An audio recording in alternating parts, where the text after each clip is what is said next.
Buenas tardes con todos. Bienvenidos a este nuevo programa, un proyecto por iniciativa de EGEPUT, la mejor formación jurídica. Y ahora, como muchos ya se estarán preguntando, ¿qué es esto? ¿En qué estamos? Bueno, déjenme presentarles oficialmente el primer programa de Conexión Jurídica.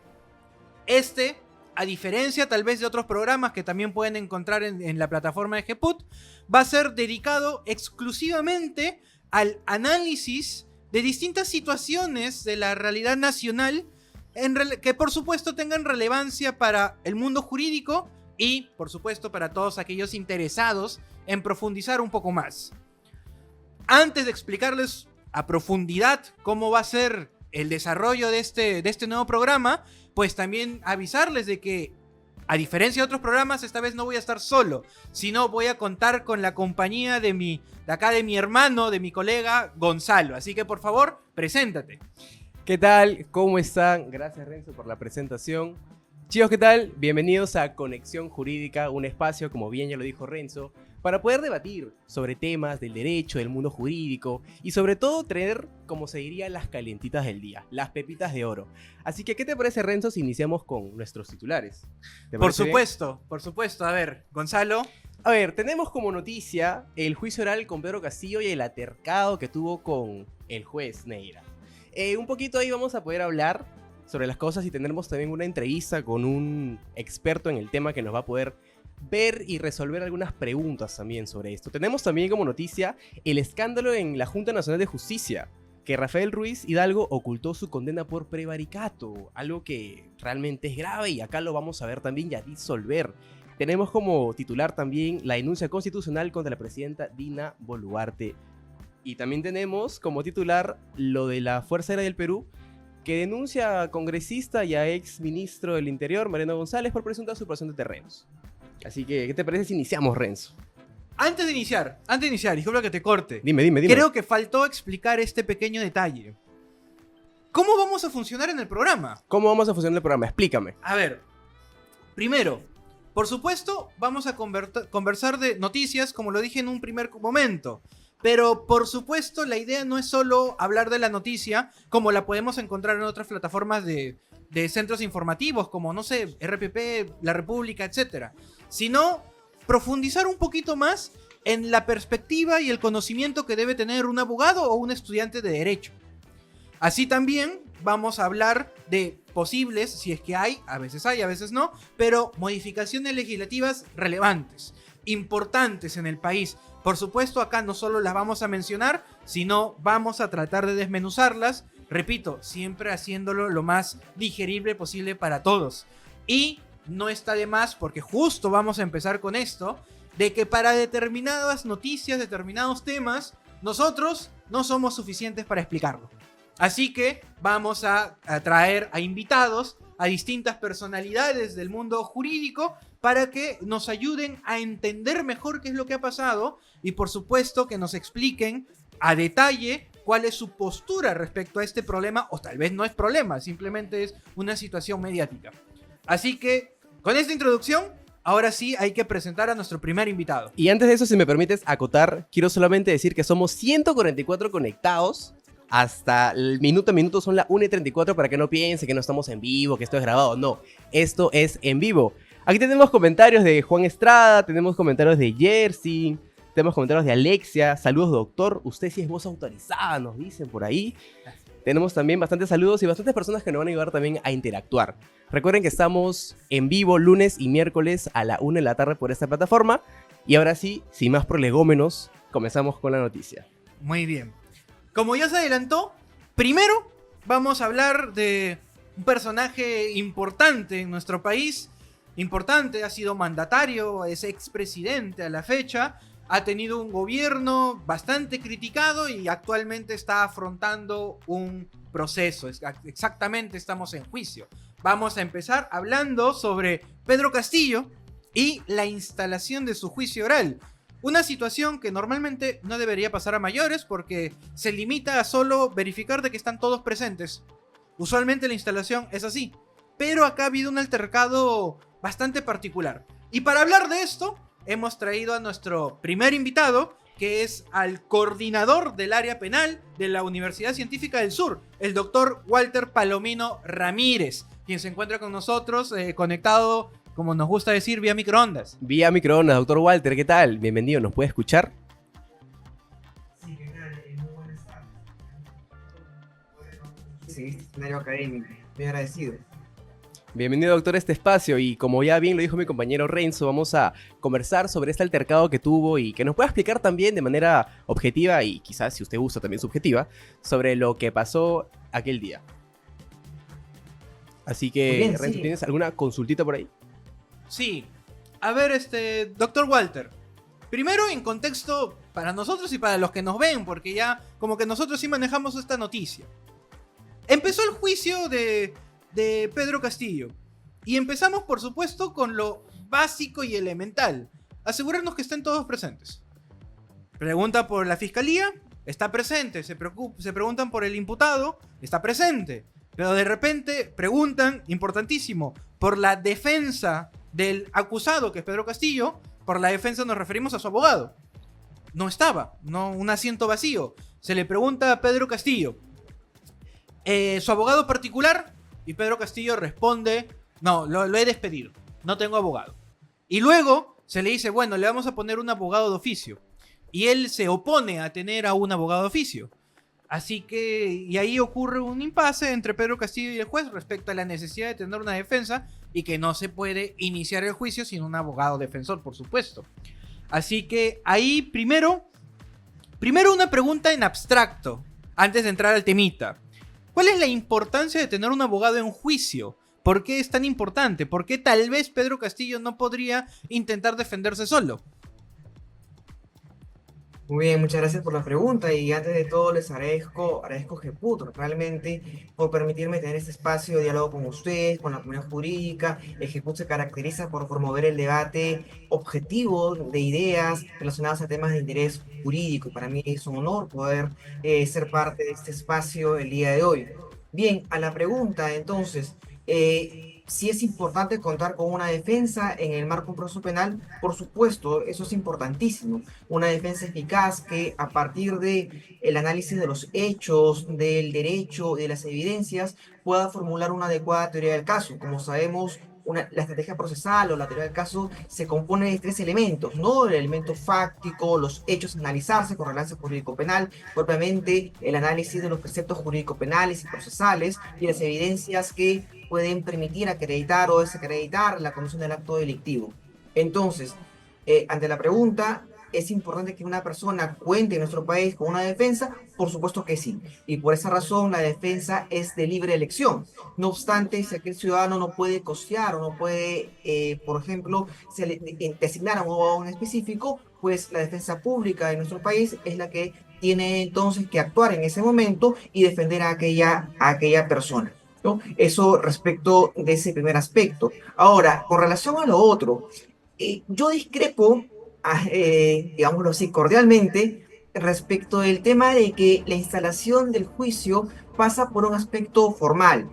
Es decir, sí, es cierto. El Código Procesal Penal señala que el juez tendrá que verificar, ¿verdad?, la correcta citación de las partes, así como la efectiva concurrencia de los testigos, peritos, entre los demás aspectos procesales, pues importantes e imprescindibles para una causa penal. Pero, así como también sucedió en el caso Cocteles, ustedes recordarán, que se instale un juicio implica que se va a evaluar la responsabilidad penal de un ciudadano o un conjunto de ciudadanos sobre la base de un conocimiento claro de los hechos, es lo que se presupone, y donde los aspectos jurídicos también están sumamente detallados y las evidencias han sido propuestas.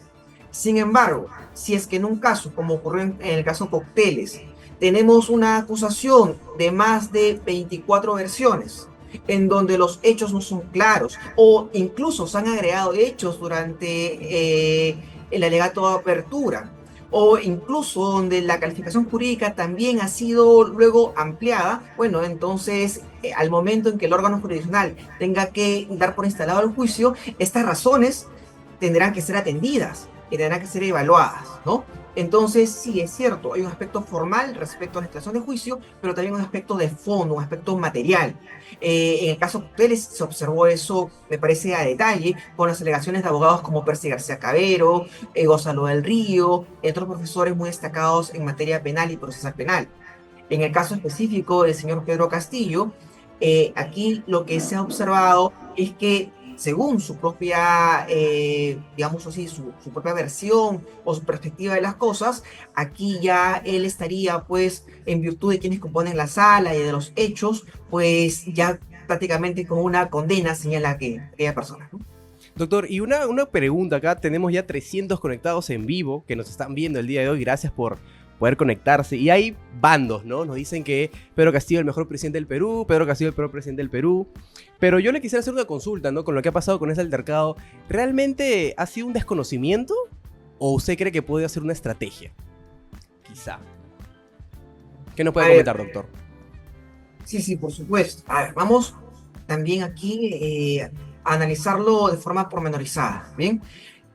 De que sea una estrategia, es decir, de que el señor Pedro Castillo, seguramente asesorado por los abogados de su libre elección, consideren que es necesario generar esta incidencia previa donde comunique que a su criterio ya hubo un adelantamiento de opinión y en virtud de ello, entonces no puede ser procesado ni juzgado de forma legítima. Sí, claro, eso puede ser expresión de aquella estrategia y puede querer comunicar aquello para que en su oportunidad, sea a través de la vía constitucional o sea incluso a nivel supranacional, este caso pueda ser en su oportunidad revisado, ¿no? Esa podría ser, digámoslo así, una arista de la estrategia. Ahora, lo cierto también es que el señor Pedro Castillo podría haber, si es que esa era parte de su estrategia, podría haberla quizás comunicado de otra forma, ¿no? Yo entiendo que en el contexto de un juicio, las alegaciones son orales, no son por escrito. Me parece que en este caso, el señor Pedro Castillo sí presentó un escrito. Hubiera sido adecuado que, por lo menos en ese momento inicial, cuente con una defensa para que pueda explicar el contenido del escrito y la razón por la cual el señor Pedro Castillo considera que este juicio, a su criterio, no es legítimo, ¿no? Y por tanto, pues manifiesta su oposición al mismo, ¿no? Ahora, ello podrá decirlo y tendrá que ser evaluado por el órgano jurisdiccional, ¿verdad? Pero conforme a las reglas del Código Procesal Penal, aun cuando aquella persona considere que no va a elegir un abogado y no desee contar con la defensa pública, aun con ello, igualmente se encuentra en la obligación de comparecer ante el órgano jurisdiccional. Doctor, una consulta. ¿Mm? Entonces, ¿cuál debería ser la forma de poder proseguir con este juicio? Ya que, a ver, usted lo ha dicho bien. Puede que sea una estrategia, puede que no. Puede de que hayan vicios, tal vez en el autoenjuiciamiento, puede ser. Pero no parece la forma adecuada el plantear esta situación presentándote sin un abogado. Ahora, yendo concretamente al aparente problema que es el que vemos, no hay abogado. Enfocándonos en este problema. Teniendo en cuenta que Pedro Castillo está que rechaza abogados, ¿cabría la posibilidad de que tal vez el juez a cargo de este juzgamiento imponga un abogado de oficio a Pedro Castillo pese a que él no desea tener específicamente a ese? ¿Cabría la posibilidad de que se genere esta situación para poder proseguir con el juicio? ¿O tal vez cuál debería ser un punto intermedio entre, por supuesto, el ejercer la justicia que tiene que realizar el Poder Judicial a través del magistrado, pero por otro lado el derecho a una defensa de su libre elección por parte de Castillo? Bien, recordemos que el señor Pedro Castillo, el expresidente Pedro Castillo, se encuentra con un mandato de prisión preventiva. Y en esa medida, según el artículo 359 del Código Procesal Penal, cualquier persona que se encuentre acusada por un delito o varios y esté en el contexto del juicio, pues no puede alejarse de la audiencia sin el permiso del juez. Aquí el doctor Neira Flores no ha autorizado que el señor Pedro Castillo pueda retirarse, ¿no? E incluso si es que en el supuesto hipotético lo hubiera autorizado, tendría que haber su abogado defensor, tendría que haberse quedado y haber representado los intereses del señor Pedro Castillo, lo que aquí no ha ocurrido, ¿no? También cabe indicar que según el propio Código Procesal Penal, si es que el señor Pedro Castillo, pese a todo, hipotéticamente, ¿no? Se retirara, igualmente, el órgano jurisdiccional tiene toda la competencia para poder conducir compulsivamente al señor Pedro Castillo si es que hubiese pues algún acto procesal que deba realizarse con su presencia necesaria. Entonces, sin autorización del juez, así sea que el señor Pedro Castillo hubiese querido retirarse, igualmente podría haber sido conducido compulsivamente. El abogado que lo va a patrocinar en este marco ya ha sido designado vía la defensa pública. Incluso ya ha dado cuenta del alegato apertura. Recordemos también que el hecho de que un caso llegue a juicio oral implica varios aspectos, que ya ha transitado por una fase de investigación donde se entendería que la defensa del señor Pedro Castillo, bueno, ha tenido diversos abogados, ¿no? Tendría que haber viabilizado una adecuada defensa en ese extremo, un adecuado control de la acusación en la etapa intermedia. Cuando un caso llega a juicio oral, por lo menos teóricamente, eso da cuenta de que existe una sospecha bastante fuerte e intensa respecto de la posible comisión de un acto delictivo. Por esta razón, cuando el señor Pedro Castillo incide en cuestionar aspectos del tipo penal, porque básicamente es lo que ha señalado en varios momentos con relación a lo que es el alzamiento en armas, en el delito de rebelión, pues ese aspecto de debate jurídico, uno, tendría que haber correspondido a la defensa. Dos, ciertamente hay decisiones anteriores, sobre todo la que resolvió la detención preliminar y la que confirmó la prisión preventiva, donde ya se ha discutido ese extremo, ¿no? En tal sentido, respecto de esa estrategia de defensa, quizás el señor Pedro Castillo tendría que, con su defensa técnica, construirla mejor en el debate oral. Ok, doctor Walter, igual quiero anunciar, ¿no? Aquí que somos 376 personas conectadas y nos están diciendo mucho que ha habido de repente ahí un trato subjetivo, que con anteriormente en un juez que usted también mencionó, por ejemplo el caso de Cócteles, a la señora Keiko se le trató diferente. ¿Usted cree que eso también puede influir o es una opinión que nos emiten por aquí? Pero bueno, habría que establecer qué se entiende por diferente, ¿no? Porque recordemos que en el caso Cócteles, por ejemplo, por un lado, el Tribunal Constitucional señaló que había señaló que un conjunto de actos de carácter inconstitucional fueron realizados por el señor fiscal Domingo Pérez, por ejemplo, respecto del profesor haciéndole guardia. Al investigarlo, al ser investigado por un fiscal que también era perjudicado del supuesto hecho delictivo, ¿verdad? Y carecer, por tanto, de lo que es la objetividad constitucionalmente requerida, ¿verdad? Para ejercer el rol de fiscal, eso en un extremo. En otro extremo también tenemos una decisión del Tribunal Constitucional respecto del caso del señor José Klimper, en donde se observó que el fiscal José Domingo Pérez habría emitido una acusación que contenía diversos hechos y calificaciones jurídicas que no fueron objeto de la formalización de la investigación preparatoria. Y por tal razón, tanto en uno como en otro escenario, este caso pues ha retrocedido hasta la etapa propiamente de investigación, declarándose nulas las decisiones fiscales y también se entendería pues en tal sentido las resoluciones judiciales. Doctor Ahora, Palomino, doctor Palomino, sí. disculpe que lo corte, solo que también hay una duda importante que tenemos acá sobre el caso Castillo. Esto, bueno, para los que nos ven, es una discusión que prácticamente desde el inicio del caso Castillo se tiene.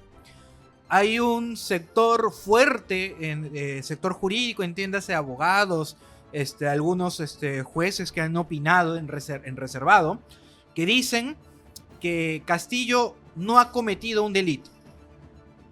Ojo, y repito, para los que nos ven, esto no tiene que ver con que su actuar sea cuestionable o no políticamente, socialmente, moralmente, no. Sino que simplemente está el detalle. Dar este discurso público, algunos lo denominan golpe de Estado, intento de golpe de Estado, derrocar el orden constitucional, bajo el calificativo que uno quiera. Pero haber dado este mensaje a la nación, a su criterio, ¿cuál es su opinión si de verdad haber realizado esta acción se constituye como delito de rebelión y Castillo en efecto merece ser, hipotéticamente hablando, condenado por este delito, o tal vez a su criterio no habría delito de rebelión? Si pudiera compartirnos eso, por favor. Por supuesto, una idea previa, ¿no? Aquí lo que debemos reflexionar, sea en este caso como en cualquier otro, es sobre la importancia del rol del juez o de los jueces que se encuentran a cargo de una causa penal. En nuestro país, lamentablemente, al parecer, en diversos casos, la etapa intermedia de control de la acusación no está cumpliendo el rol depurador que debería tener. Y esto debería llamarnos poderosamente la atención, tanto en este como en otros casos. Ahora, concretamente, respecto de la pregunta que se ha planteado, sí, es cierto, existe un debate en torno a si lo realizado por el señor Pedro Castillo respecto del discurso que brindó sería un elemento contundente para poder viabilizar la imputación por el delito de rebelión. Con respecto a este extremo, cabe indicar dos aspectos. Uno, primero, para el Tribunal Constitucional, porque ya se ha pronunciado también al respecto de una de las pretensiones de los abogados de Pedro Castillo, no se trató de un simple mensaje, de un simple discurso o anuncio meramente político o de carácter simbólico, ¿no? Sino que el Tribunal Constitucional ha señalado que se trató más bien de una orden transmitida por un presidente de la República, que según la propia Constitución, en el artículo 110, es el jefe de Estado y personifica a la nación. Y además indicó el TC que esta persona, bajo ese contexto y esas competencias, ¿verdad? Emitió un pronunciamiento de forma consciente y voluntaria. Él decidió dar ese discurso. El mensaje, bajo ese entendido, para el Tribunal Constitucional, entonces era notorio que atentaba contra los pilares esenciales de un Estado de Derecho y también las instituciones democráticas del Perú. Y además que desconocía, según esa perspectiva, la propia Constitución y el conjunto de garantías ahí establecidas, ¿no? Eso respecto del discurso. Ahora, esta misma idea ha tenido correlato a nivel del Poder Judicial, tanto en las decisiones que ha emitido a nivel de la evaluación de la detención preliminar, como también, si mal no recuerdo, de la resolución que se pronunció sobre la apelación de la prisión preventiva. Ahora, esta idea, digámoslo así, se enfrenta a otra posición según la doctrina, ¿no? Por ejemplo, algunos profesores, entre estos el profesor José Hurtado Pozo, han interpretado el precepto penal del 346, que configura el delito de rebelión. Y ha señalado que este delito exige pues un alzamiento armado y también da cuenta de la intervención que debe ser coordinada de múltiples personas, ¿no? Y esto orientado siempre a alterar el orden constitucional. Es más, el profesor Hurtado Pozo es bastante categórico al señalar que se requiere la realización de actos concretos. Y ha señalado algunos ejemplos, la toma de cuarteles o comisarías, ha indicado también que puede haber manifestaciones violentas o el uso de cualquier tipo de armas. Aunada a esta posición, también tenemos otras como la del profesor César Nakazaki, quien también ha señalado que en ese extremo hay pues ciertos aspectos que discutir respecto a la imputación contra Pedro Castillo, ¿no? Entonces, este es el escenario. ¿Qué es lo que sucede en la práctica y qué es lo que podemos observar o que en todo caso debería ser atendido por la defensa de una perspectiva estratégica? En este caso, como ya decía, al llegar a nivel de juicio oral, tenemos que tomar en cuenta las decisiones que se habrán pronunciado respecto de la tipicidad de los hechos. Por ejemplo, la decisión que confirmó la prisión preventiva o la detención preliminar. Ahí también se dio cuenta de ciertos criterios que la Corte Suprema está asumiendo y que ahora habría que ver en todo caso cómo tratar de construirlos para que se pueda atender o se pueda sintonizar aquello con las exigencias de tipicidad. En este caso, al imputarse el delito de rebelión, podría suceder también que finalmente el órgano jurisdiccional considere que no existe o que no se ha consumado el delito, pero podría quedar pues en pie la idea de una tentativa respecto de ese ilícito penal, ¿no? Esa podría ser también otra posibilidad dentro de este enjuiciamiento.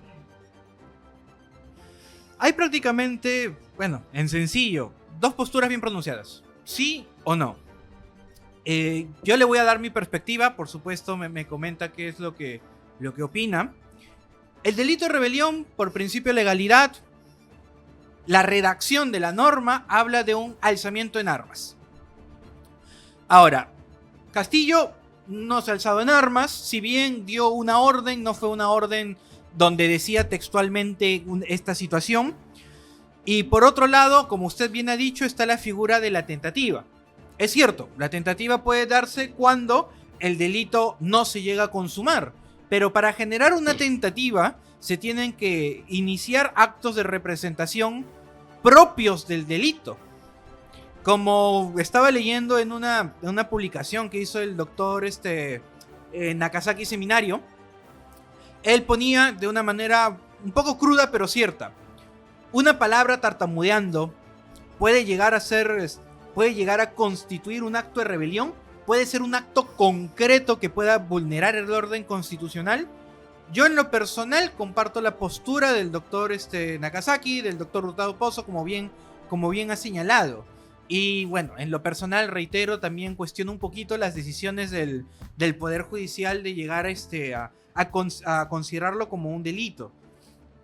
Y Doctor, creo yo de por medio que tiene la importancia de la presión mediática. Sé que somos hombres de derecho, sé que hablamos por supuesto desde la perspectiva de la norma, pero no podemos lamentablemente separarnos de esta situación mediática, ya que estamos ante una persona altamente cuestionada, criticada por su actuar. Yo también ese discurso que hizo lo rechazo completamente, pero como abogado llegar a decir que hubo ahí un delito es el cuestionamiento al menos que se trae a esta mesa.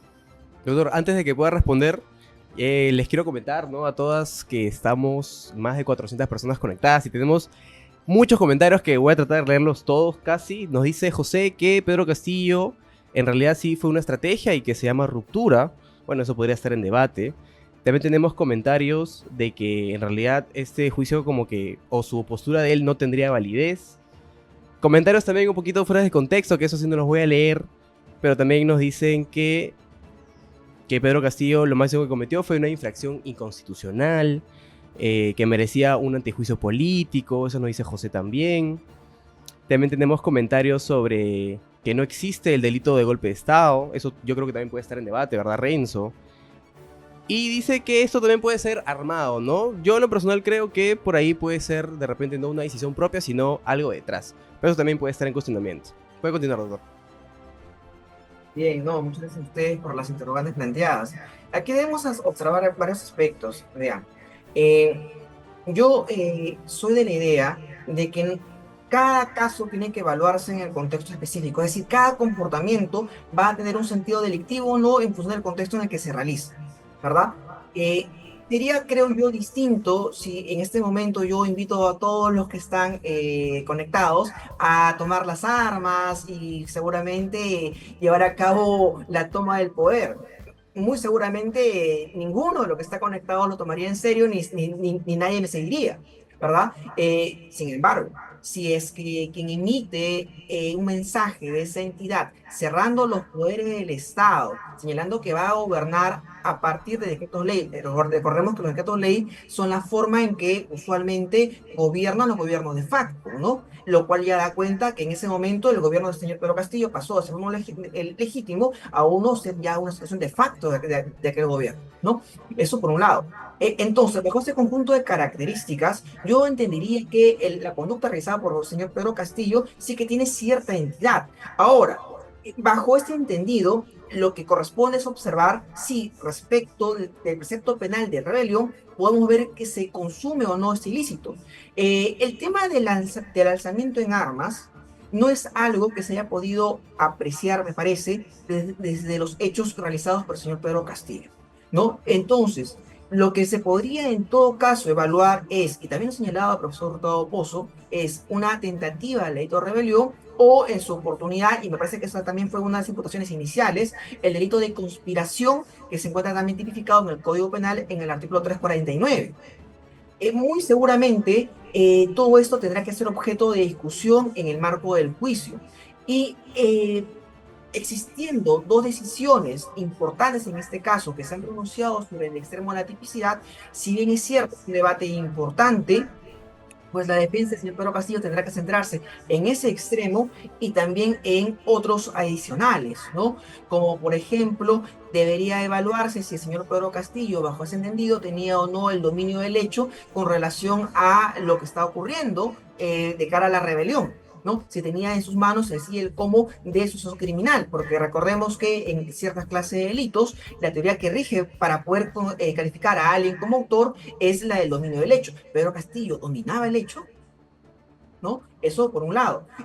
Asimismo, tendrá que discutirse, incluso si en el caso de un acto de rebelión, donde quien es la figura central es el propio presidente de la República en ejercicio, si más bien esto hay que interpretarlo bajo la teoría de la infracción del deber.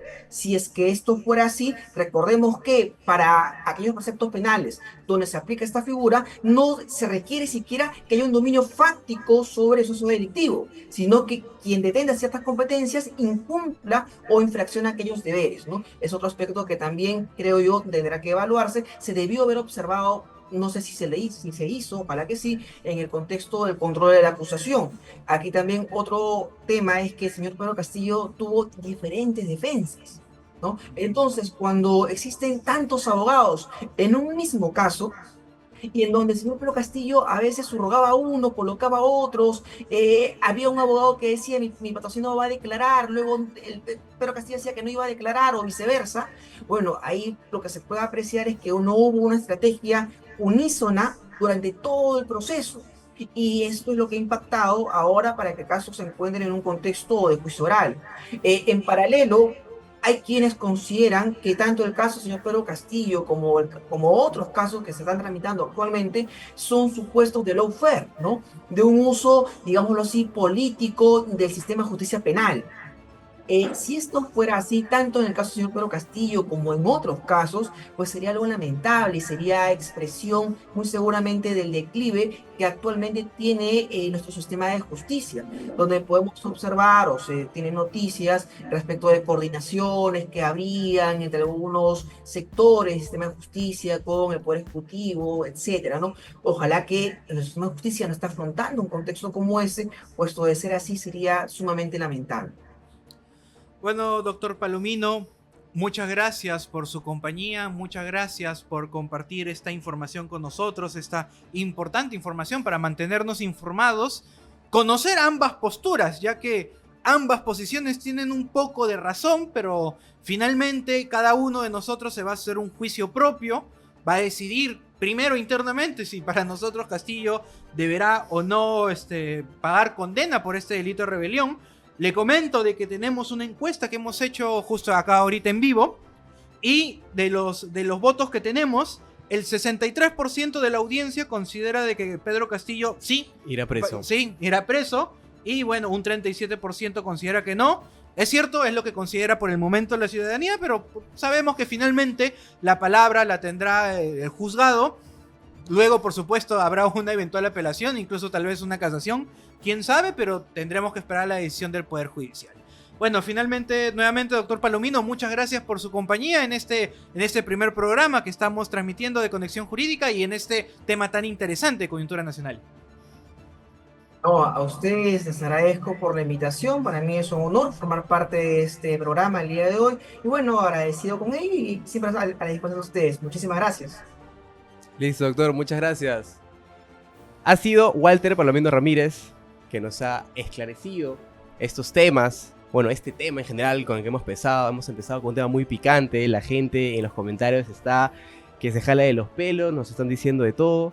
Pero queremos decirles que son opiniones, que las opiniones se respetan, ¿verdad, Renzo? Por supuesto, tanto los comentarios en el chat en vivo como nuestros comentarios. Como nuestros comentarios. Pero ¿te parece si pasamos a la siguiente noticia que tenemos preparada? Por supuesto. Pues yo les quiero decir que hay un escándalo. Escándalo a nivel nacional, mundial, internacional, galáctico. Que es un escándalo en la Junta Nacional de Justicia. Ya que Rafael Ruiz Hidalgo ocultó su condena por prevaricato. Mira tú. Y acá, por supuesto, como va a ser propio de este programa, hay que entender qué ha pasado, hay que entender cuál es la implicancia para la Junta Nacional de Justicia. A ver, primero para entendernos. Vamos a hablar en sencillo para que la gente también, que de repente no está relacionada con el mundo de derecho, nos pueda entender. Sí. A ver, este miembro, Rafael Ruiz Hidalgo, el 7 de diciembre del 2010, o sea, hace 15 años atrás, cuando él era miembro de una sala penal, emitió una sentencia en la cual aparentemente hubo prevaricato. ¿Qué significa prevaricato? Que tomó una decisión contraria a ley. No significa que se haya vendido, no significa que alguien le haya pagado, porque esos son otros delitos. Significa, tal vez, que se equivocó muy gravemente en esa decisión, o tal vez lo hizo a propósito para ayudar o no a determinada persona, pero lo cierto es que tomó una decisión contraria a ley y fue condenado, Fue sancionado. fue sancionado. Ok, fue exacto. sancionado. Eso hay Ahora, que dejarlo en claro. Porque sí. quiero acotar que esto sucedió en el 2004. Ujú. O sea, no es reciente. Sí, claro. El hecho, 2004. La sentencia final, donde dijeron ya 2 instancias, eres culpable, fue del 2010. Ahora, este delito no es un delito particularmente grave. Ya. Por eso le pusieron una pena suspendida. Pero, como es propio de muchos delitos relacionados a funcionarios públicos, vino de la mano con una inhabilitación por 1 año. Un año. Un año. Sin ejercer Un su año. cargo. Exacto. Ok.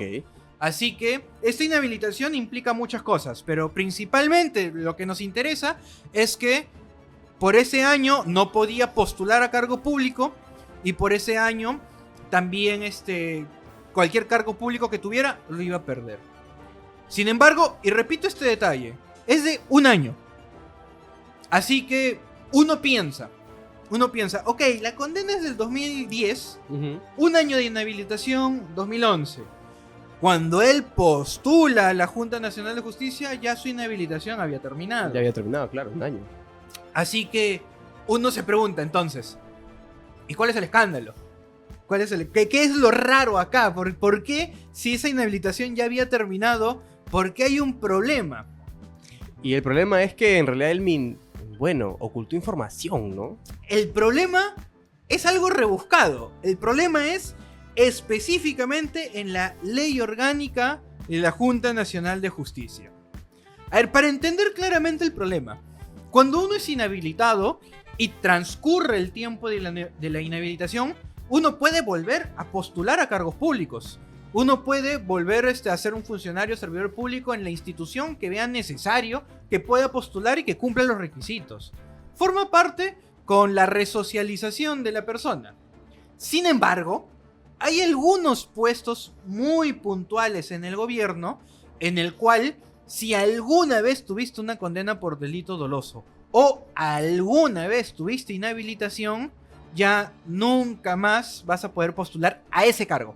Solo a ese cargo, no al Estado.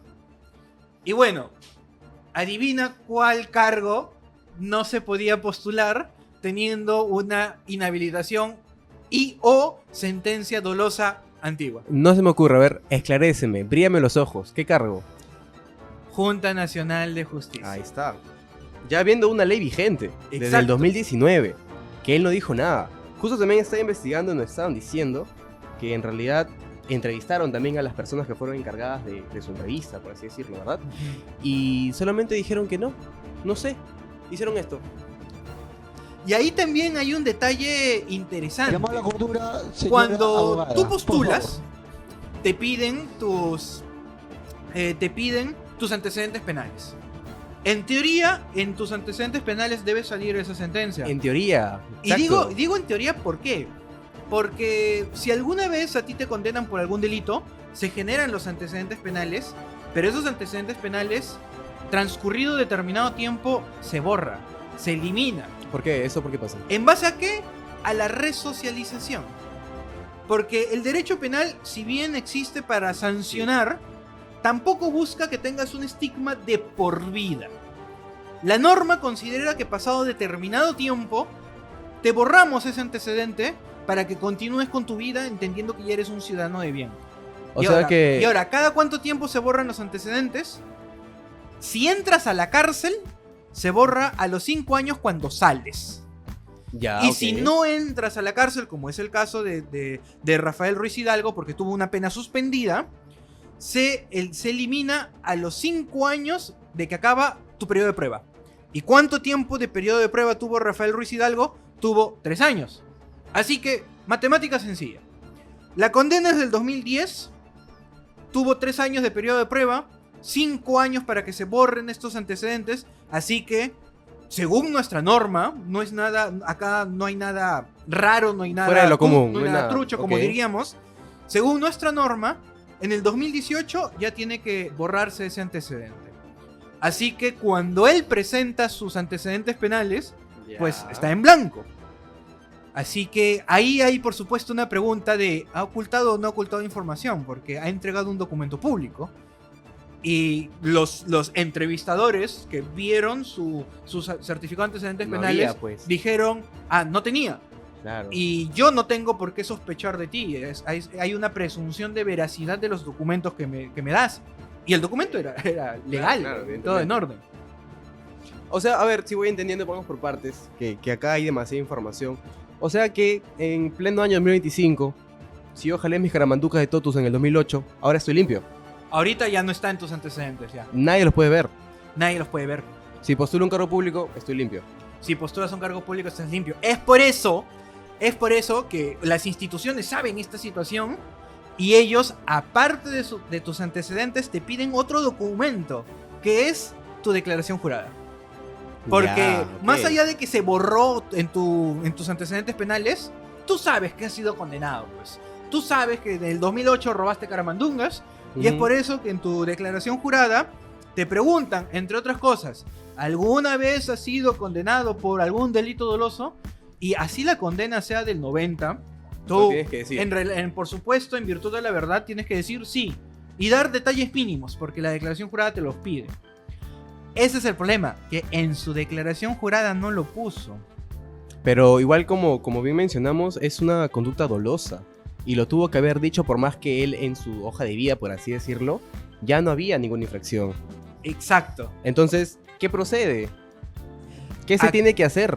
Acá, por supuesto, hay una gama de posibilidades de cosas que pueden ocurrir, pero básico, iniciarle un procedimiento interno para, por supuesto, abrir una investigación como se debe, que tenga el derecho a defenderse, es el derecho de todos, culpables e inocentes tienen derecho a defenderse, y que, suponiendo que toda esta información pública es realmente correcta, siempre ahí dejando una presunción de inocencia, y se llega a una sanción, pues debería haber una destitución.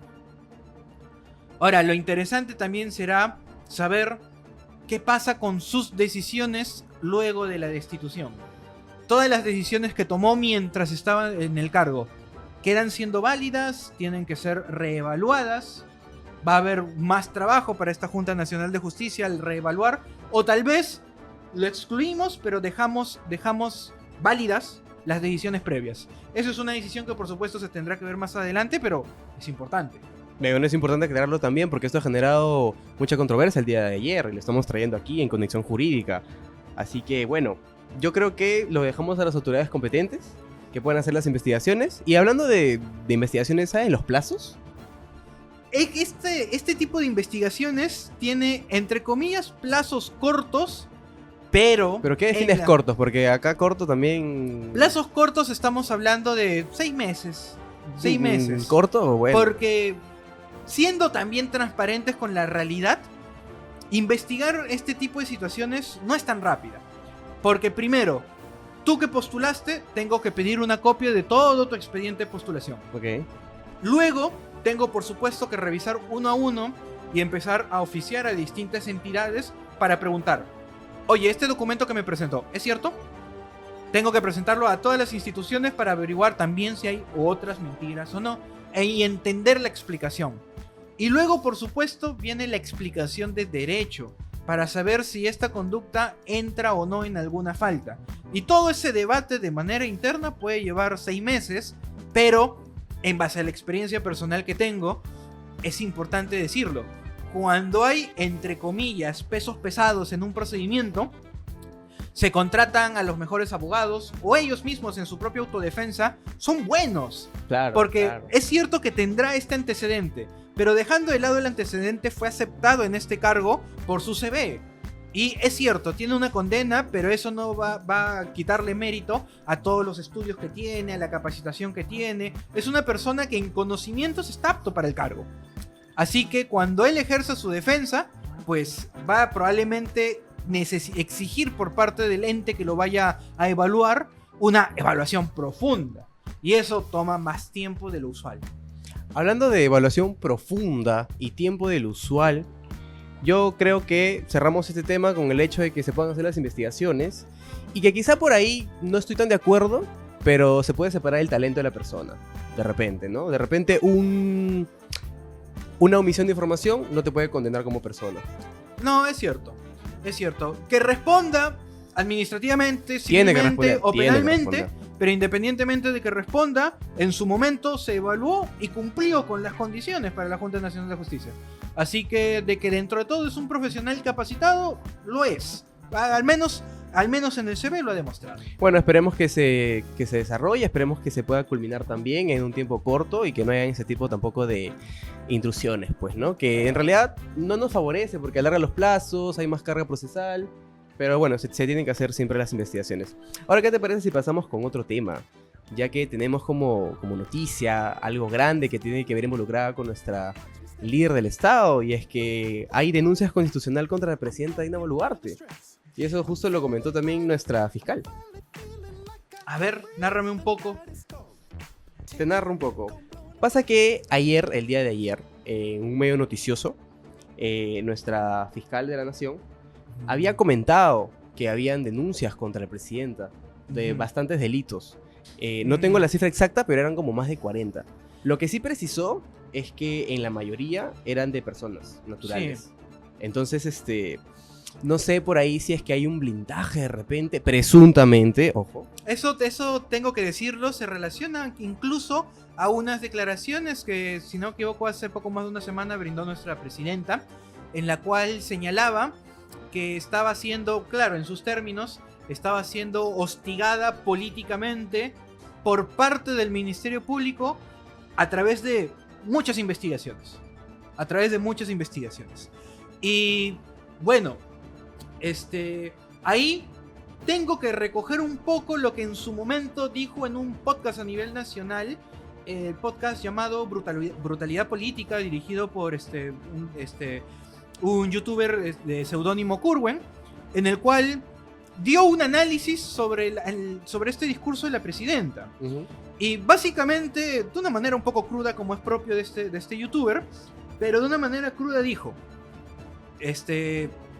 Presidenta Dina Boluarte, ¿cómo no quieres tener investigaciones si en tu gobierno ha ocurrido A, B, C, D, E, F, G, H, I y le sacó todo el abecedario? Todo. Exactamente. Hizo una lista de múltiples acciones que han ocurrido desde que empezó su gobierno. Ahora, también es importante decirlo, no significa que ella sea responsable de absolutamente todo. Es cierto que ella es la máxima mandataria, es la cabeza de nuestra nación, pero también es falso asumir que absolutamente todo lo que ocurra debajo de ella es su culpa. Puede que algo sí, puede que algo no. Para eso se investiga. Y es por eso que el Ministerio Público te tiene en investigaciones. Es por eso de que tienes una investigación por haber utilizado tu movilidad personal para presuntamente ayudar a alguien a que salga prófugo, por presuntamente haber dado órdenes en marchas para reprimir y que terminaron con la muerte de manifestantes. Quiero enfatizar presuntamente. No, sí, siempre, por supuesto. Ya que siempre la tesis del Ministerio Público es: ha ocurrido esto, voy a investigar a todos los posibles responsables, y hay algunas cosas en las que aparentemente la responsable es la presidenta. Así que es deber, por objetividad del Ministerio Público, investigar. O sea, presidenta Dina Boluarte, disculpe a la institución si es que se siente hostigada, pero es su deber, porque se quiera o no, ocurrió en su mandato. Y en aras de evitar la impunidad de cualquier persona, no solo de usted, sino de evitar la impunidad de cualquiera que eventualmente pudiera de verdad haber cometido el delito, es que hay que investigar a todos los responsables. Porque es un proceso que se tiene que pasar. Son hitos que tienen que cumplirse. No es como algo personal. Y eso justo también lo estaba declarando la fiscal. Y te quiero leer comentarios. Ya somos más de 200 personas conectadas y nos dice que no solamente es ella la culpable, por así decirlo, ¿no? Sino que es la gente que mete ella que apoya incondicionalmente, nos dice Marco. Ah, por supuesto, ya que dependiendo de cada investigación hay distintas personas. Dime con quién andas y te diré quién eres. De repente aplicamos acá. Se podría aplicar, pero siempre, objetivamente hablando, en el proceso penal hay que demostrar la responsabilidad personal. Así que, pero, a veces cuando te rodeas, puede ser un indicio ahí que al Ministerio Público lo puede ayudar a seguir investigando. Es así, y bueno, esperemos que igual todas las investigaciones que se están haciendo se puedan cumplir en un plazo corto también, ¿no? Ya que bueno, esto va desde meses. Y Eso están de plazo ocurriendo cortos muchas cosas. siempre es entre comillas. Muy entre comillas, diría yo, Porque ¿eh? hay algunos casos que deberían ser relativamente rápidos, como por ejemplo el tema de sus operaciones. Algo relativamente rápido, ya que no aparenta complejidad. Pero hay otras investigaciones que se nota que son complejas. El tema de las muertes en las marchas. Eso evidentemente es complejo porque implica muchas personas, muchas víctimas, familiares de las víctimas, toda una estructura jerarquizada dentro del poder ejecutivo, donde hay que individualizar, digo, por manos de quién pasaron las presuntas órdenes y también acreditar que existieron esas órdenes. Que en realidad hay cosas importantes que se tienen que hacer, hay cosas importantes que se tienen que tocar. No nos podemos enfocar en simples hechos controversiales o en simples hechos que en realidad llaman al morbo. Hay cosas muy importantes que tienen que hacer, como ya bien lo has mencionado tú. Estas investigaciones tienen que seguir, tienen que acelerarse. De que es buena mandataria, de que es mala mandataria, creo que crea en una gran, pero gran pregunta, que responderla es un poco complicado. Todo el mundo tiene su opinión personal. Todos tienen su opinión, yo tengo sí. por supuesto mi opinión personal sobre el gobierno de Dina. En lo personal creo que han habido más desaciertos que aciertos. Opinión personal, por supuesto, pero un dato objetivo es la aceptación estadística del pueblo peruano respecto a nuestra presidenta, Sí. que tiene unas bajas históricas casi siempre de una aceptación menor al 10%. Renzo, y discúlpame que te corte y discúlpame por cambiar de tema, pero vamos a regresar contra el expresidente Pedro Castillo, ya que hace instantes ha lanzado un comunicado a través de su cuenta de X. Y bueno, ahí lo tenemos en imagen. Él ha comentado, ¿no? Dice: contra el politizado juicio oral y su anunciada condena en mi contra por delitos de rebelión y otros que no he cometido, me declaro en huelga de hambre. Me hace recordar un poquito al la expareja de Keiko, que resiste, Pedro resiste, nada más voy a decir. Ahí te la dejo. Y en su carta, así lo podemos poner aquí en imagen, se identifica a él, dice que ha sido recluido injustamente en el penal de Barbadillo, por hechos que nunca cometió. Ahora el tribunal juzga, ha adelantado su opinión. Y eso también estuvo en debate, ¿no? De que había una magistrada que había tenido una opinión como que antes del juicio, ¿no? Eso también estaba por ahí en controversia. Pero bueno, Pedro Castillo va a tener su huelga de hambre. Entonces, ¿qué opinas de esto? ¿Qué opinión te merece? Bueno, yo lo veo como una mera acción política. Una ¿Tú crees? acción política que, no, la verdad, no tiene incidencia en el proceso. Que un investigado esté en el proceso no va a ser, disculpen la expresión, que los jueces lo vean como un pobrecito, pobrecita. Ah, es inocente, lo voy a absolver. No. Los jueces van a ser objetivos. Y, señor Pedro Castillo, pros y contras. Aparentemente no hay ningún beneficio en hacer huelga de hambre. Así que por su salud, cuídese, siga alimentándose, contrate un abogado que a su criterio cumpla con las exigencias que usted desea como defensa y que ejerza libremente su derecho de defensa en juicio. Porque, a ver, lo que dijiste, supongamos presunción. Supongamos que es cierto de que en efecto una jueza ya adelantó una opinión. Ok. Existen mecanismos legales para poder apartar a esa jueza del proceso. A ver, primero, por decoro, si es que es cierto, la jueza debería presentar su propia inhibición. Es decir, yo, tal persona, reconozco que opiné, reconozco que hay un impedimento, así que yo me aparto, voluntariamente, nadie me obliga. Pero procesalmente hablando, también está la otra figura que es, entre comillas, obligar. Se llama recusación.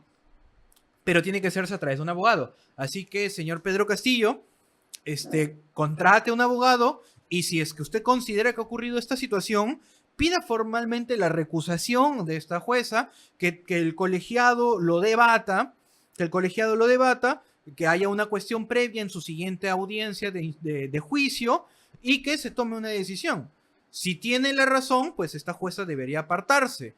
Y si no, se darán las razones por las cuales no se tiene la razón y se va a continuar. Esto justamente también se tocó en el juicio, ¿no? El doctor Neira, quien está llevando este juicio, comentó que en realidad, si fuera o no fuera cierto, hay 3 decisiones y mayoría manda. Entonces, de que sea o no sea cierto, quizá, ¿afecta o no afecta? La verdad, Bajo el hipotético nuevamente de que es cierto, sinceramente sí afecta. Se afectaría. Sí afectaría. Ok. ¿Por qué? Es cierto que tienes 3. Claro, para el desempate. Es cierto que tienes 3. Pero la situación de Pedro Castillo desde un punto de vista dogmático es tan interesante que más allá del hecho, se va a discutir mucho lo que estábamos hablando con el doctor Palomino. Si es que este hecho de verdad encaja como guante en mano, si encaja en el delito de rebelión, y hay posturas y posturas. Así que acá el debate académico va a ser muy importante. Sí, en efecto. Y tienes 3 votos. Cada voto es importante. No significa de que haya una mayoría en una condena o una mayoría en una absolución. Podría haber una unanimidad, quién sabe. Y cada voto cuenta. Es por eso de que si ya tienes un juez, suponiendo que es cierto, siempre reafirmando eso, Claro, claro. suponiendo de que la jueza ya brindó su opinión, defiende tu posible voto, defiende tu posible absolución y pide una recusación. Sí, y bueno, esperemos también que se pueda solucionar. Yo no sé si esto realmente se va a iniciar si es que, recalcamos otra vez, si es que fuera cierto, presuntamente, ¿se podría llevar a la vez de repente? ¿O de por sí, si es que la magistrada pasa a una investigación, la sacan de caso de una Eso es vez? lo curioso. Procesalmente hablando, no es que se haya cometido un delito esta jueza. Ujú. Simplemente ha incurrido en una causal que hace que la excluyan del proceso. Y esta exclusión tiene que darse primero en el mismo proceso. No se abre otro en paralelo. En el Ah, mismo. en simultáneo van. Y tiene, Ok. no en simultáneo, No. antes. Por eso, lo que tiene que hacer el abogado de Castillo es plantear algo que se llama cuestión previa. En simple cristiano, detengamos todo, no es la nulidad de nada, detengamos todo hasta que se resuelva esta situación. Porque esta situación es importante para entiendo. continuar. Como que se aplaza un poco más. Sí, se aplaza, pero se aplaza entre comillas, porque también, siendo realistas con la situación de la recusación, eso ocurre en una sesión. O Ah. sea, el abogado va a presentar su escrito, debe presentarlo, en la siguiente sesión, en vez de continuar con el juicio, cuestión previa, vamos a debatir tu escrito. Ok. Probablemente se debata toda la audiencia, probablemente. Entre comillas, un día perdido, entre comillas. Ujú. Cuando se decida, ya en la siguiente sesión, difícil que continúe en la misma, y en la siguiente sesión continuamos donde nos habíamos quedado. Así que este debate debería tomar una sesión del juicio. No debería ser ni paralelo, ni paralelo por otro proceso o paralelo en incidentes. Tiene que ser antes. Más de 200 conectados. Tenemos preguntas aquí que nos hace nuestro público. Marco Benvenuto nos dice: ¿qué beneficio tiene el Perú si encierran a Castillo usando un juicio parcial? Como peruano tendría miedo del Estado, entonces ese juicio debe hacerse transparentemente, nos dice, nos sugiere, ¿no? Nos comenta. Bueno, no entiendo bien el concepto de juicio parcial. Tal vez ahí el autocorrector modificó la palabra. Ujú. Lo cierto es que la pregunta, ahí le hago la pregunta en abstracto para todos. ¿Cuál es el beneficio de, no sé, de encerrar a un delincuente, a un carterista, que no lo conozco y que ha sido incluso en otra parte del Perú? Básicamente es asegurar el cumplimiento de la ley. Si es que él es responsable, él ha defraudado al Estado. Y no por un término de delito de defraudación, sino ha defraudado al Estado a través del incumplimiento de la norma, a la cual todos los ciudadanos nos sometemos, incluido el presidente. Nosotros, en ese aspecto, respondemos igual que el presidente, con algunas pequeñas diferencias procesales, pero respondemos. Así que tiene que ser procesado, eventualmente sancionado, eventualmente absuelto. Más aún cuando es un tema de interés nacional. Cuando Sí, es de interés hecho, nacional, obvio, ahí se refuerza la necesidad de que se responda eventualmente de forma penal. E incluso, así el delito que cometa sea muy grave o muy leve, hay una relevancia nacional. Y segundo, juicio transparente, siempre. El juicio tiene un principio que se llama el principio de publicidad, donde todos tenemos derecho a presenciar los juicios. E incluso cuando el juicio es de relevancia nacional, de interés público, como este en como particular. claro, lo transmiten por el canal del Congreso, lo transmiten por Justicia TV. Lo transmitimos también en Ejeput. Lo transmitimos también en Ejeput para que puedan verlo completo. Claro que también lo pueden ver en otras plataformas, ¿verdad? Claro, eso es porque es la transmisión estatal. Incluso en la tele lo podemos llegar a ver en el En la canal tele del Congreso, también, en la tele en también. distintos canales de YouTube y de Te Facebook. cuento que todo este fin de semana ha estado esta noticia, pero bomba, pasando por todos lados. Sí, exacto. Es que no es usual que ocurran este tipo de cosas en juicio. Eso. Y de hecho también yo creo que esto podría servir si es que se lleva un buen proceso para que haya una percepción de que los órganos de control se estén llevando a cabo de manera eficiente, ¿no? Mira, eso de percepción siempre va a ser entre comillas. ¿Por qué? Si soy pro Castillo, por ejemplo, y lo absuelven, por supuesto que voy a decir ha habido justicia. Si soy pro Castillo y lo condenan, voy a decir que ha habido tal vez corrupción. Ahora, y en el otro bando es exactamente lo mismo. Si estoy en contra de Castillo y lo condenan, voy a decir que hubo justicia. Pero si lo absuelven, voy a decir que tal vez hubo corrupción. Así que el tema de la percepción es muy variable. Muy subjetiva también. muy subjetiva, y por ejemplo, muy Marta nos respetable. dice aquí, por un papel que ha leído no es justo que se vaya preso, no tiene sentido. Yo creo que es más que un papel. Es cierto, es Yo más creo que un que papel. es muchísimo más que un papel que simplemente lees y emites a nivel nacional. Porque ahí nuevamente rescato las palabras del doctor Palomino. Primero, no era cualquier persona, era el presidente. No es cualquier papel, es un discurso a la nación. Y tercero, el contenido de ese papel en un escenario hipotético en el cual las Fuerzas Armadas hubieran hecho caso a ese papel, la democracia se caía. En muchos aspectos, la democracia se caía porque las principales instituciones autónomas del país, constitucionalmente autónomas, iban a ser reformadas de golpe. No íbamos a tener congreso, iba a haber un gobierno, iba a ser de verdad un golpe de estado si se ejecutaba lo que él decía.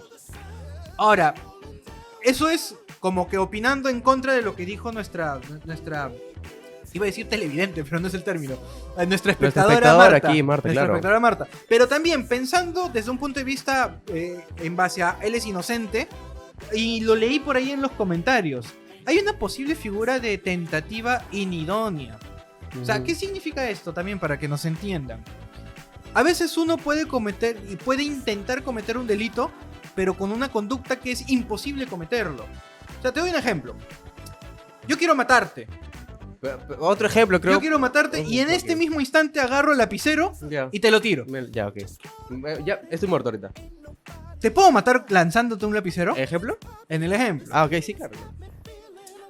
No te moriste. Bueno, No te moriste porque es prácticamente imposible. Hay una imposibilidad material el cometer ciertos delitos. Eso es una tentativa inidónea. Es como que quiero hacerlo, pero en realidad la acción que hago no lleva a eso. La acción que haces es imposible que lo logres. Quiero estrangularte. Y no sé, quieres estrangularme, pero físicamente ni siquiera No tienes llego, fuerza en los no brazos. llego. Claro. O te agarro a almohadazos porque quiero nuevamente matarte.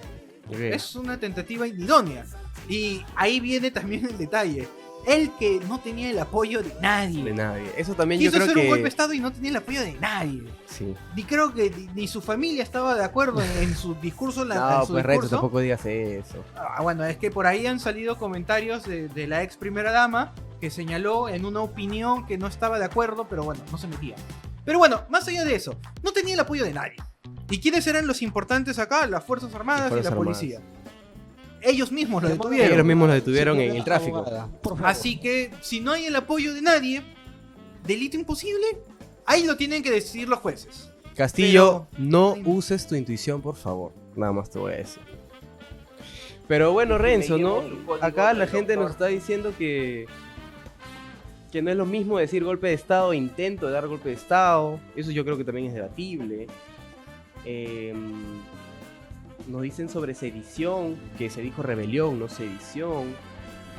Y bueno, en realidad son opiniones y opiniones, ¿no? Yo creo que la ley se tiene que encargar de que si es que se demuestra que es culpable, le cae el peso de la ley. No hay de otra. Y si se demuestra que es inocente, porque por ahora es inocente, ¿verdad? ¿O ya es culpable? No, constitucionalmente hablando, es inocente hasta que se demuestre judicialmente y firme lo contrario. Ok. Bueno, esperemos que se pueda solucionar, esperemos que se pueda acatar. Y también que se pueda llevar de una manera eficiente, ya que estamos a la vista de todos y en realidad esto cae también. La opinión pública yo creo que quizá no de manera escrita, no de manera objetiva interfiere, pero sí se llega a dar una opinión bastante grande y masificada, ¿no? Pero bueno, Renzo, ¿qué te parece si pasamos a la siguiente noticia? Adelante, a ver, ¿qué es lo que tenemos ahí a continuación? Bueno, yo la verdad te voy a decir que estoy un poco indignado con esta noticia, que hemos estado aquí investigando, ¿no? Nuestro equipo de producción. Y bueno, la Fuerza Aérea del Perú denuncia a congresista Edgar Tello y al ex ministro Mariano González por presunta usurpación de terrenos. Y aquí yo sí quisiera hacer un paréntesis y quiero que tú me comentes cómo funciona, ya que tú eres el experto en estos temas, cómo funciona esto, ya que según tengo entendido, para dar contexto a la noticia, en el año 80, 90, en realidad la Fuerza Aérea del Perú tenía como cargo o como posesión ese terreno, es un área bastante grande. Pero el año pasado se lo cedió, se le vendió a Toledo, no el expresidente, es otro Toledo, y se está reclamando, ahora es una propiedad en litigio. ¿Y por qué pasa eso? No entiendo. Ya. Lo que pasa es que, y no solo el terreno del Estado, pueden ser en general muchos terrenos. Okay. Tenemos un propietario, está en registros públicos, pero de repente aparece otro documento con fecha anterior o posterior, depende mucho del contexto, en el cual en este otro documento, hipotéticamente hablando, se vende la propiedad a otra persona. O se transfiere bajo algún título, no necesariamente una compra-venta, puede ser una donación. La cosa es que aparece esta controversia. ¿Quién es el propietario? Los que desde un inicio lo tenían van a decir, es mío. El caso ahora de la FP. De la FAP, perdón, me estoy confundiendo. Claro, pero por otro lado, están estos nuevos documentos que ahora dicen que es otra persona. Como obviamente ambos dicen tener la razón, iniciamos un proceso civil. Un proceso civil para determinar quién es el propietario real de este predio. Y obviamente el proceso civil, es cierto, es un poco largo, pero la idea es que se busque la verdad y ver documentalmente quién tiene el documento más antiguo o quién ha presentado el documento que esté certificado, quién tiene una legalización y el otro tal vez no, o incluso, exagerando, verificar si algún documento es falso o no. Ya, pero, o sea, mi duda es, y de repente la duda de algunos, las personas que están aquí conectadas, por decirlo, que nos están haciendo también preguntas, ¿no? Esto se inscribe en la SUNAR. Sí, registro Ya, público. el registro SUNAR. se inscribe en la SUNAR, ok, hasta ahí estamos bien. Yo tengo acá la información que la FAP tiene esta propiedad desde el año 83, 1983. ¿Y cómo Toledo lo adquirió en el 2024? Si hay un registro. O sea, ¿cómo puede haber una confusión de tal magnitud? Ya. Lo que pasa es que, hablando de un escenario normal, tú eres dueño de un terreno. y Otro tú- ejemplo conmigo. Sí. Ok, mi chocita ahí en Caraballo. Ya, Listo. tienes ahí un terrenito ahí todavía pequeño en Caraballo. En construcción. Ok. Y Saludos para la gente que nos está viendo desde Caraballo. ¿Podemos mandar un saludito por ahí? un saludo para la gente de Caraballo. Ok. Y tienes ahí tu terreno Ya. y deseas, lo vendes, supongamos. ¿Cómo ocurre el tema del traspase de propiedad en un predio que está en registro público? Yo tengo mi terreno legalmente. Sí, legalmente. Empecemos por ahí, Para porque es dejarlo en esta claro. situación Exacto. y para entendernos. Ok. Y lo vendo. Y lo vendes. Ya. Primero hacemos un contrato simple. Un contrato Un traspaso, privado. Un contrato privado de compra-venta. Tú me lo vendes y yo te doy, no sé, $10,000, supongamos. Ya. Ahora, este contrato ya me da a mí la propiedad. Otra cosa es que en nuestro país, por un tema de seguridad jurídica, tiene que ser inscrito en registros públicos. Pero ojo, desde que existe el contrato, ya yo paso a ser el propietario. Y estamos hablando de este contrato aún simple. Ahora, para yo inscribirlo en registros públicos y que cambie el nombre, ¿Y quién lo inscribe? ¿Yo o tú? puede ser cualquiera de los dos, pero lo normal es que sea yo, porque yo El soy que el lo interesado. compra. Ok. Yo soy el interesado. Claro, Así porque que- yo puedo iniciar un proceso y te lo puedo como quitar, por así decirlo. Sí, Ok, tú, ok. entre comillas, podrías decir, no, yo nunca Me quedo con el billete y regreso Sí. a mi terreno. de negar la existencia de este contrato. Ujú. Así que yo voy a registros públicos, lo elevo a minuta, la minuta se pasa a registros públicos y se inscribe. Eso lo hace el notario y ahí ocurre el cambio de nombre. Ahora, ¿qué es lo que ha ocurrido acá? Es que estando el predio a título de la FAP en registros públicos, ha aparecido este contrato privado, que es como que un paso previo. No es que aparentemente sea ilegal, Ya. sino que ha aparecido este contrato en el que dice que ahora el propietario es otra persona e incluso lo acompañan con una constancia de posesión. Esa constancia también es importante, ¿ah? Porque tú puedes venderme tu casa, pero yo nunca me mudo. O sea, yo soy propietario de tu casa, pero tú sigues viviendo ahí.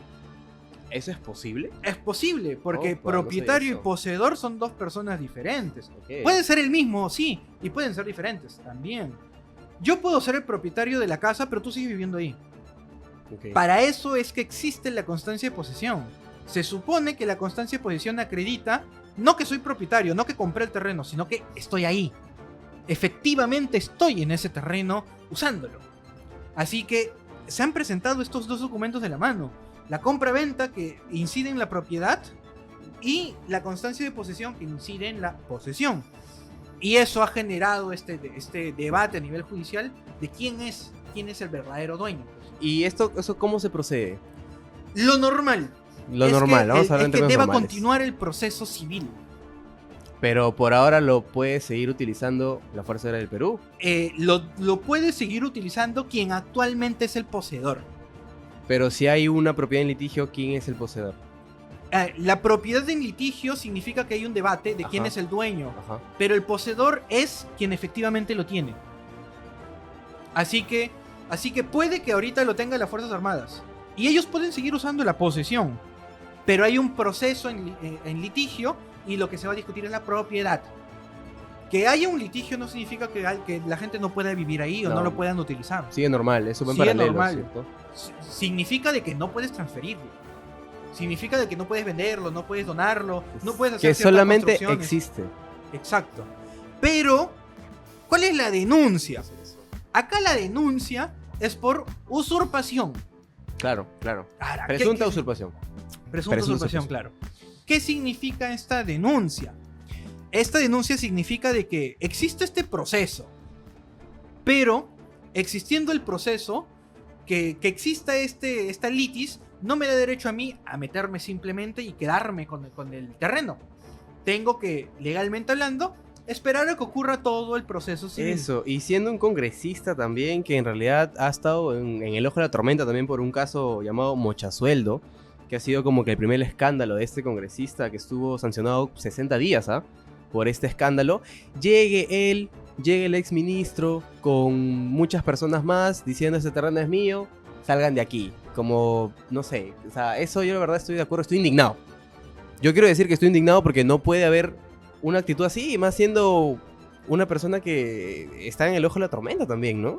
Mira, curiosamente la nota, y lo voy a leer porque lo tengo acá a la mano, Sí, claro, claro. la nota dice que un grupo, que es usual de las usurpaciones, no usurpa uno, usurpa un grupo, Un grupo. usualmente puede usar violencia, Ujú. no siempre, pero es usual, ingresan básico sin una orden judicial. Porque si hasta que no se aclare el tema civil y un juez diga, ya tú tienes derecho a meterte, Ujú. no se puede hacer. No se puede hacer. Tiene que haber una autorización judicial. Cortando con cizalla, esos alicates grandes, cortando alambres y retirando palos de madera que delimitaban el terreno. Que es propio de las personas que no viven en el terreno, pero de alguna manera quieren cercarlo y protegerlo. Ponen bardas, ponen rejas, ponen alambrado, depende mucho del presupuesto. Pero se metieron. En videos grabados por militares se puede ver a Edgar Tello identificándose como congresista de la República y mencionando su presencia para corroborar un presunto uso indebido de recursos públicos en propiedad privada. Identificándose como congresista creo que está suave porque el video sale diciendo yo soy congresista. Y a ver, hay formas creo yo, ¿no? Y segundo, un congresista, si bien es un funcionario público importante, es un padre de la patria, tienen una labor trascendente a nivel nacional, ellos no son jueces. Su palabra no es ley, su palabra no es orden. Nada. Ellos, y discúlpeme la comparación, pero entre una orden de un congresista y una orden del policía, yo le hago caso al policía. Porque el policía sí es el funcionario facultado para darme determinadas órdenes. El congresista, él a mí no me puede ordenar nada. Ese no es el cargo que tiene. Él, No es su su cargo, función tampoco. su cargo es posiblemente crear leyes. Ya. Ver Estar el tema de sentado, presupuesto. estar sentado durmiendo, ese es su cargo. Ese es su cargo, háganlo bien, esa es su responsabilidad, pero que un congresista esté presente en cualquier intervención, en cualquier allanamiento, en cualquier fiscalización, no dota de legalidad ese acto. Para nada. Lo que lo dota de legalidad es la presencia de un juez. Porque el juez sí lo ordena y a veces, no siempre, pero a veces está presente. O si no, lo delega a la policía. Así que, reitero, la presencia de un congresista no dota de legalidad de esta actuación. Y que el congresista diga, hay un mal uso de recursos públicos, ok, denúncialo.